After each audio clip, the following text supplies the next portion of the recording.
بسم اللہ الرحمن الرحیم۔ خبر کی دو اقسام کا ہم مطالعہ کر چکے ہیں، مفرد اور جار مجرور شبہ جملہ خبر۔ اب تیسری قسم کا ہم مطالعہ کر رہے ہیں، وہ ہے ظرف۔ آئیے اس کو مثالوں سے سمجھنے کی کوشش کرتے ہیں۔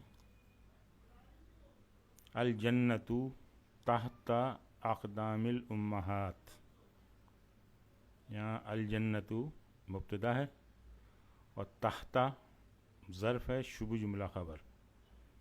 اچھا، یہ جو ظرف ہوتا ہے یہ زیادہ تر مضاف کے طور پہ استعمال ہوتا ہے، تو اس کے بعد جو یہ اسم آ رہا اقدامی، یہ حالت جر میں اس لیے کہ یہ اس کا مضاف الیہ ہے، اور امہاتی حالت جر میں اس لیے ہے کہ اقدامی کا مضاف الیہ ہے۔ یہ اس کا اقدامی ڈبل پارٹ ہے، یہ مضاف الیہ بھی ہے اور مضاف بھی ہے، اور امہاتی مضاف الیہ۔ تو یہ تیسری قسم ہوگی ظرف، یہ جملے میں خبر کے طور پہ آتی۔ جنت ماؤں کے قدموں کے نیچے ہے۔ دوسری مثال دیکھیں، الحقیبۃ فوق المکتبی۔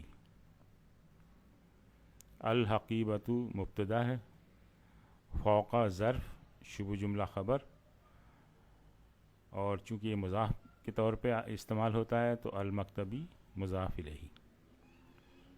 بٹوا میز کے اوپر ہے۔ تیسری مثال دیکھیں، تحت الشجرۃ اسد۔ تحت جو ہے یہ ظرف ہے، شبہ جملہ خبر مقدم ہے، یہاں پہ یہ خبر پہلے آ گئی ہے۔ الشجرۃ اس کا مضاف الیہ ہے اور اسد اس کا مبتدا ہے، اور یہ مبتدا چونکہ بعد میں آیا ہے تو مبتدا مؤخر۔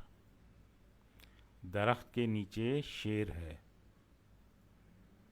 ایک چوتھی مثال لیں، فوق المکتبی قلم۔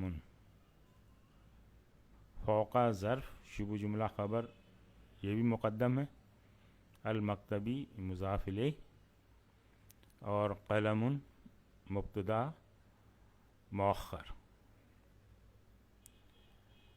یہ مثالوں سے اب آپ نے یہ سمجھ لیا ہوگا، یہ تیسری قسم تھی۔